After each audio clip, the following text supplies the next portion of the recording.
আসসালামু আলাইকুম। আগের ভিডিওতে আমরা দেখেছি স্পিয়ারম্যানস র্যাঙ্ক কোরিলেশন, যেখানে ব্যবহার করা হয় ভেরিয়েবলগুলোর র্যাঙ্ক।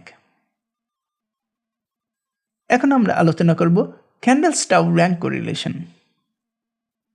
এখানেও ভেরিয়েবলগুলোর র্যাঙ্ক ব্যবহার করা হয়। এটা র্যাঙ্কগুলোর জোড়ার উপরে ভিত্তি করে প্রতিষ্ঠিত,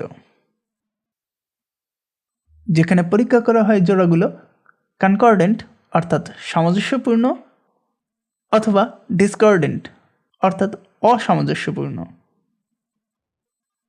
কনকর্ডেন্ট মানে হলো র্যাঙ্কগুলো সেম ডিরেকশনে যায়।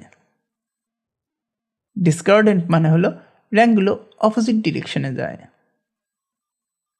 এটা হলো ক্যান্ডেলস্টাউ ফর্মুলা, যেখানে সি হলো নাম্বার অফ কনকর্ডেন্ট পেয়ার, ডি হলো নাম্বার অফ ডিসকর্ডেন্ট পেয়ার এবং এন হলো টোটাল অবজারভেশনস। চলুন একটি এক্সাম্পল দেখি। ধরি আমরা জানতে চাই ম্যাথমেটিক্স এবং স্ট্যাটিস্টিক্সের মধ্যে কোনো সংশ্লেষ বা কোরিলেশন আছে কি না। সেজন্য আমরা কিছু ডেটা কালেক্ট করলাম।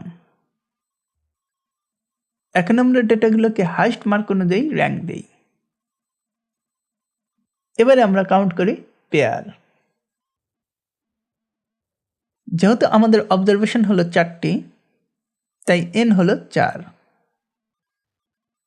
তাই আমাদের পেয়ার বা জোড়া হবে 6টি, যা এবি, এসি, এডি, বিসি, বিডি এবং সিডি। এখন আমরা চেক করব জোড়াগুলো কনকর্ডেন্ট নাকি ডিসকর্ডেন্ট। ম্যাথমেটিক্সের ক্ষেত্রে এবি হলো 1 2 এবং স্ট্যাটিস্টিক্সের ক্ষেত্রে এবি হলো 2 1। যেহেতু র্যাঙ্কগুলো অপোজিট ডিরেকশনে যায়, তাই তাদের পেয়ার টাইপ হলো ডিসকর্ডেন্ট। এখন আমরা ক্যালকুলেট করব এসি। ম্যাথমেটিক্সের ক্ষেত্রে এসি হলো 1 3 এবং স্ট্যাটিস্টিক্সের ক্ষেত্রে এসি হলো 2 3। যেহেতু উভয় র্যাঙ্কই একই দিকে যায়, তাই তাদের পেয়ার টাইপ হলো কনকর্ডেন্ট। পরবর্তী ক্যালকুলেশনগুলো আপনার পারা উচিত। তাহলে আমাদের মোট কনকর্ডেন্ট হলো 5 এবং ডিসকর্ডেন্ট হলো 1। এটা হলো ক্যান্ডেলস্টাউ ফর্মুলা। এবার আমরা ভ্যালুগুলো ইকুয়েশনে বসাই। আমরা পাই 0.67।